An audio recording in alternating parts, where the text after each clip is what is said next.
Channel کو like اور subscribe کریں۔ اس چینل کی آواز کی کہانی 69 صلاح الدین ایک مسلمان رہنما اور مصر اور شام کا پہلا سلطان تھا۔ وہ 1187 میں صلیبیوں سے یروشلم پر دوبارہ قبضہ کرنے میں مسلم افواج کی قیادت کے لیے مشہور ہے۔ اس نے ایوبی خاندان کی بنیاد رکھی جس نے مصر اور شام پر کئی دہائیوں تک حکومت کی۔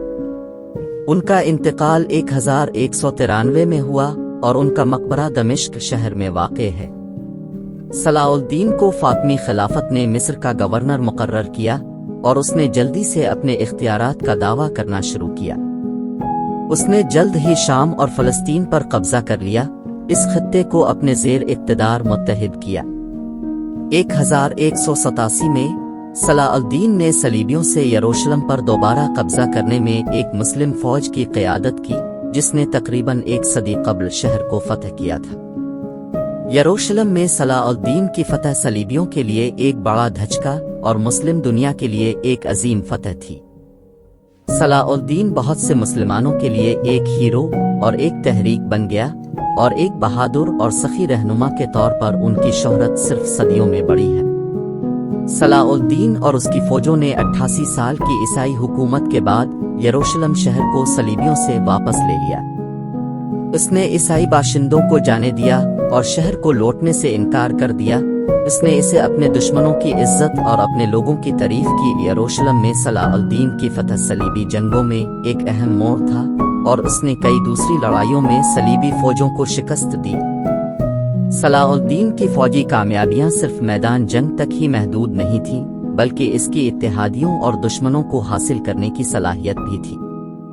صلاح الدین نے ایوبی خاندان کی بنیاد رکھی جس نے مصر اور شام پر کئی دہائیوں تک حکومت کی۔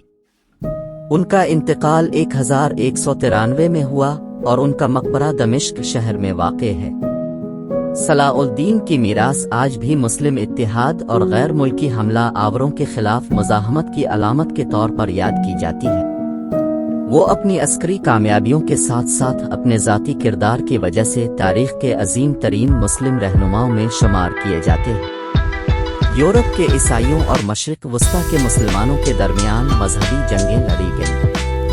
صلیبیوں کے خلاف صلاح الدین کی مہم 1187 میں شروع ہوئی جب اس نے ہوتے کی جنگ میں ایک مسلم فوج کی قیادت کی جس میں صلیبی فوج کو فیصلہ کن شکست دی۔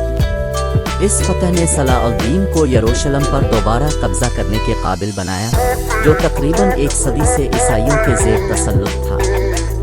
یروشلم میں صلاح الدین کی فتح صلیبیوں کے لیے ایک بڑا دھچکا اور مسلم دنیا کے لیے ایک عظیم فتح تھی۔ یروشلم پر دوبارہ قبضہ کرنے میں صلاح الدین کی کامیابی صلیبیوں اور مسلم فوجوں کے درمیان جنگ کا خاتمہ نہیں تھا۔